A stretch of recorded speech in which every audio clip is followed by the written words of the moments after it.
Good morning everyone. Jansatta के editorial discussion में आप सभी का स्वागत है। आज का जो एडिटोरियल है उसके लेखक आलोक रंजन हैं और उन्होंने जो भारत की शिक्षा पद्धति में इस समय क्या परिवर्तन होना चाहिए उस पर डिस्कस किया है। और इस डिस्कशन को या जो आज का एडिटोरियल है इसे आप जीएस पेपर 1 और 3 से रिलेट कर सकते हैं। तो चलिए आज का डिस्कशन स्टार्ट करते हैं। आज की डिस्कशन का मेन मोटिव यह है कि कोरोना के समय में हालांकि अभी हम सब लोग बाहर नहीं जा सकते, तो सरकार को ऑनलाइन शिक्षा को और अधिक बढ़ावा देने की ज़रूरत है। तो इसी बात पर जो है अपनी प्रतिक्रिया व्यक्त की है आलोक रंजन जी ने। वह कहते हैं कि वर्तमान दौर में विद्यालय शिक्षा ऑनलाइन हो गई है। आधारभूत ढांचे और शिक्षकों की कमी से जूझ रहे विद्यालयों तक में इसकी पहुँच चुकी है। और आगे कहते हैं ऑनलाइन कक्षा इस समय की सबसे बड़ी ज़रूरत है। जो अभी कोरोना का समय है, लोग बाहर जाने से डर रहे हैं कि कहीं वो बाहर जाएं और वो अपने साथ कोरोना न ले आएं, इस वजह से।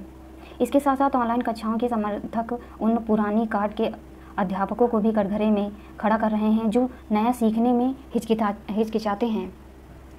आज भी बहुत सारे ऐसे शिक्षक हैं जिन्हें अभी मोबाइल फ़ोन यूज़ करना नहीं आता, कंप्यूटर यूज़ करना नहीं आता। तो इस दौरान वो घर पर रहकर तकनीकी ज्ञान भी प्राप्त कर सकते हैं। और आगे लिखा है कि अब कोई मुद्दा हो तो तत्कालीन समीक्षा की मांग भी की जा सकती है, वो भी ऑनलाइन। और मगर इसमें प्रॉब्लम यह है कि जिस ओर शायद किसी का ध्यान जाता हो कि वर्तमान हालत ऐसे हैं कि हर जगह ऑनलाइन शिक्षा अवेलेबल नहीं है। मतलब कि अगर ग्रामीण क्षेत्रों की हम बात करें तो वहाँ पर ऐसी सुविधाएं हैं नहीं कि जो है हम शिक्षा को कैसे वहाँ पे ऑनलाइन शिक्षा प्रोवाइड करवा सकते हैं बच्चों को। बात यह है कि जो जैसे स्कूली शिक्षा से जुड़े सभी बोर्ड अपनी परीक्षाएं स्थगित कर रहे हैं, तो क्या ऐसा हो सकता है कि हम जो है इसके लिए कोई नया विकल्प ढूंढ लें? ये बातें या तथ्य तो थोड़े डरावने हैं, क्योंकि जो है इसमें अभी तक इससे बचने का कोई उपाय नहीं मिल पाया है कि परीक्षाओं को स्थगित किए बिना ही परीक्षाएँ कैसे कराई जाएँ। कोविड-19 अभी अपनी जड़ें जमाए हुए है और जो समय है पढ़ाई का वह व्यर्थ ही होता जा रहा है। तो इस समय का उपयोग करना एक स्टूडेंट के लिए या फिर शिक्षक के लिए बहुत ज़रूरी होता जा रहा है, क्योंकि अगर हम अपनी पढ़ाई में या अपनी स्टडी में एक निरंतरता नहीं लाएंगे तो यह होगा कि जो हमारा पहला पढ़ाया है, हमने जो पढ़ाई की है पहले, उसे हम भूल भी सकते हैं। और जो फ्लो था स्टडी का, वो फ्लो नहीं रह जाएगा। लॉकडाउन ख़त्म होने के बाद हमें फिर से वहीं ज़ीरो से स्टार्ट करना होगा। आगे कहते हैं कि ऑनलाइन अध्यापन में मुख्य बात है कि कक्षा के लिए ज़रूरी अध्ययन सामग्री यानी कंटेंट होना बहुत ज़रूरी है। निजी विद्यालयों को छोड़ दिया जाए, जो ज़्यादातर सरकारी और गैर सरकारी विद्यालय ऐसी जगहों ऑनलाइन कक्षाएँ ले रहे हैं जहाँ रिकॉर्डिंग की सुविधाएँ नहीं हैं। कारण यहाँ साफ है कि हमारे यहाँ वो सुविधाएं हैं नहीं, जिसकी वजह से हम ऑनलाइन शिक्षा को, या हमारी सरकार अगर कह दे कि हाँ ऑनलाइन एजुकेशन आप करवाइए, तो हम कहाँ से लाएंगे इतनी अध्ययन सामग्री। और आगे कहते हैं अगर हर विद्यार्थी की मांग होती है कि कक्षा में जो विषय पढ़ाया गया है उसकी लिखित वीडियो सामग्री मिल जाए तो वह बेहद उपयोगी हो सकेगी। और आगे कहा गया यह स्वाभाविक भी है, क्योंकि आमतौर पर वे कोई भी संकल्पना एक ही बार नहीं सीखी जा सकती। अगर मान लीजिए कि किसी शिक्षक द्वारा किसी विषय पर अपना वक्तव्य दिया हुआ है, तो या तो स्टूडेंट इसे नोट करे, और या तो अगर वो सोचे कि मैं बाद में कर लूँगा, तो कभी ये होता है कि लाइट प्रॉब्लम हो जाती है, कभी नेटवर्क प्रॉब्लम हो जाती है, कभी वो एटमॉस्फेयर नहीं मिल पाता उसे, जो एक बेहतरीन शिक्षा के लिए जो वातावरण है वो नहीं मिल पाएगा। तो एक स्टूडेंट अपनी एजुकेशन के लिए इतना एक्टिव और जो है कॉन्फिडेंट नहीं रह पाएगा। और आगे कहते हैं कि ऑनलाइन कक्षाओं के आम होने में काफ़ी समय लग जाएगा। हालांकि इंटरनेट के इस दौर में सबसे बड़ी बात क्या हो सकती है कि जो है यह सच भी है कि इंटरनेट पर किसी भी कक्षा से संबंधित सामग्री की कोई विकल्प मौजूद हैं। इसलिए जो है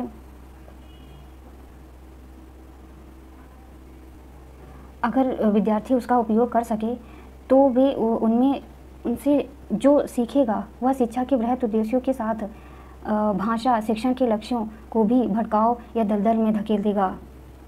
कहने का मतलब यह है कि ऑनलाइन शिक्षा जो प्रोवाइड की जा रही है, क्या उस पर सारे बच्चे ध्यान से पढ़ रहे हैं? ये जो दिखाई दे रहा है हमें वही यथार्थवाद है। हो सकता है कि सारे बच्चे अवेलेबल ना हो पाएँ, ऑनलाइन ना हो पाएँ उस समय, तब जो बच्चे नहीं पहुंच पा रहे हैं ऑनलाइन क्लासेस में या अटेंड नहीं कर पा रहे हैं, उनके लिए सरकार क्या करेगी? प्रश्न यहाँ ये भी तो उठता है। और आगे कहते हैं कि भारत की स्कूल शिक्षा में एनसीईआरटी को अच्छी साख है, मतलब कि अधिकतर भारत का जो एजुकेशन पॉलिसी उसमें एनसीईआरटी का बहुत अच्छा रोल है। इनकी किताबों का अमुख इन वाक्यांशों से शुरू होता है। राष्ट्रीय पाठ्यचर्या की रूपरेखा सुझाती है कि स्कूली जीवन को बाहर के जीवन से कैसे जोड़ा जाना चाहिए। यह सिद्धांत किताब ज्ञान या उसके विरासत विपरीत है, जिसके प्रभाववश हमारी व्यवस्था आज तक स्कूल और घर के बीच अंतराल बनाए हुए हैं। इन वाक्यांशों को पढ़ने के बाद अगर इंटरनेट पर उपलब्ध अध्ययन सामग्री को और बेहतर विवेचना करें तो यह समझना कठिन नहीं रह जाता कि विद्यालय शिक्षा के लिए ज़रूरी तरीक़ों से कितने दूर हैं हम। और हालांकि जो एनसीईआरटी बुक्स होती हैं उन्हें तो अभी कंपलसरी कर दिया गया है, लेकिन हम उन्हें कैसे हर जगह प्रोवाइड करवा सकते हैं। और आगे कहते हैं इन सब के बीच में भाषा के तत्व भी कई जगह छूट जाते हैं, जिसके माध्यम से मिलने वाले समाजीकरण के भी पीछे रह जा रहे हैं। वर्तमान विद्यालय शिक्षा का उद्देश्य किसी भी तरह शिक्षा के अंक अर्जित करना नहीं रह गया है। मतलब कि जो भारत की शिक्षा पद्धति है इसमें जो कौशल विकास है उस पर ध्यान दिया जाना चाहिए, लेकिन हमारे यहाँ की पॉलिसी अलग है। हमारे यहाँ डिग्रियों पे ज़्यादा ध्यान दिया जाता है कि किसके पास कितनी डिग्री हैं। और हालांकि यह प्राचीन काल से यही चला आ रहा है कि हाँ उन्होंने इतनी डिग्री अर्जित कर ली, लेकिन वो आज क्या कर रहा है यह सभी इस बात से अनभिज्ञ नहीं है। आगे कहते हैं कि हिंदी विषय से जुड़ी सामग्री का अध्ययन करें तो एक बड़ा प्रश्न समावेशन उठता है कि सबको साथ लेकर चलने का मुद्दा बहुस्तरीय है, जिसमें जो है क्या क्या शामिल हो सकता है। इसमें जो है जेंडर, भौगोलिक विविधता, धार्मिक भिन्नता आदि प्रमुख दिखाई देते हैं। हालांकि 1961 में मंत्रियों के सम्मेलन में एक त्रिभाषी ट्राई लैंग्वेज सूत्र जिसको कहते हैं विकसित हुआ, और कोठारी आयोग जो कि एक शिक्षा से संबंधित बहुचर्चित आयोग है उसकी बात की गई है यहाँ पे, कोठारी आयोग की। तो इसने जांच परख और तैयारी के बाद इसे शिक्षा में प्रयोग लाने या की बात कही थी अपनी रिपोर्ट में। फिर इसके बाद शिक्षा में जो है दूसरी नीति आई 1968 का जो एजुकेशन नेशनल पॉलिसी है उसका एक प्रमुख हिस्सा बना यहाँ। फिर आगे तमिलनाडु और पुदुचेरी को छोड़कर देश भर में यहाँ लागू हो गया। इसके तत्व अनचाहे रूप से ही नहीं लेकिन बड़ी संख्या में विद्यार्थियों के इसके साथ जुड़े। और फिर आगे जो है इन विद्यार्थियों की दृष्टि से देखें तो ऑनलाइन सामग्री शून्य है, क्योंकि वे उनके स्तर पर आकर संकल्पनाओं को नहीं सिखाते। मतलब यहाँ जिन तत्व एजुकेशन से रिलेटेड विषयों की बात की गई है उससे आज का विद्यार्थी कुछ नया नहीं सीख पाता, वही रटी रटाई बातें ही होती हैं। वो उन कंटेंट और धार्मिक और लैंगिक विविधताओं को उचित तरीके से बरतने का अभाव दिखाई दे रहा है इन विषयों पर। भारत एक बहुसांस्कृतिक देश है, सभी जानते हैं, और इसमें विभिन्न धर्मावलंबी लोग रहते, तरह तरह की भाषाएं हैं यहाँ पर। हिंदू, मुस्लिम, सिख, ईसाई सभी लोग, अगर कोई शिक्षा है या जो विषय है सभी लोग एक साथ ही पढ़ते हैं।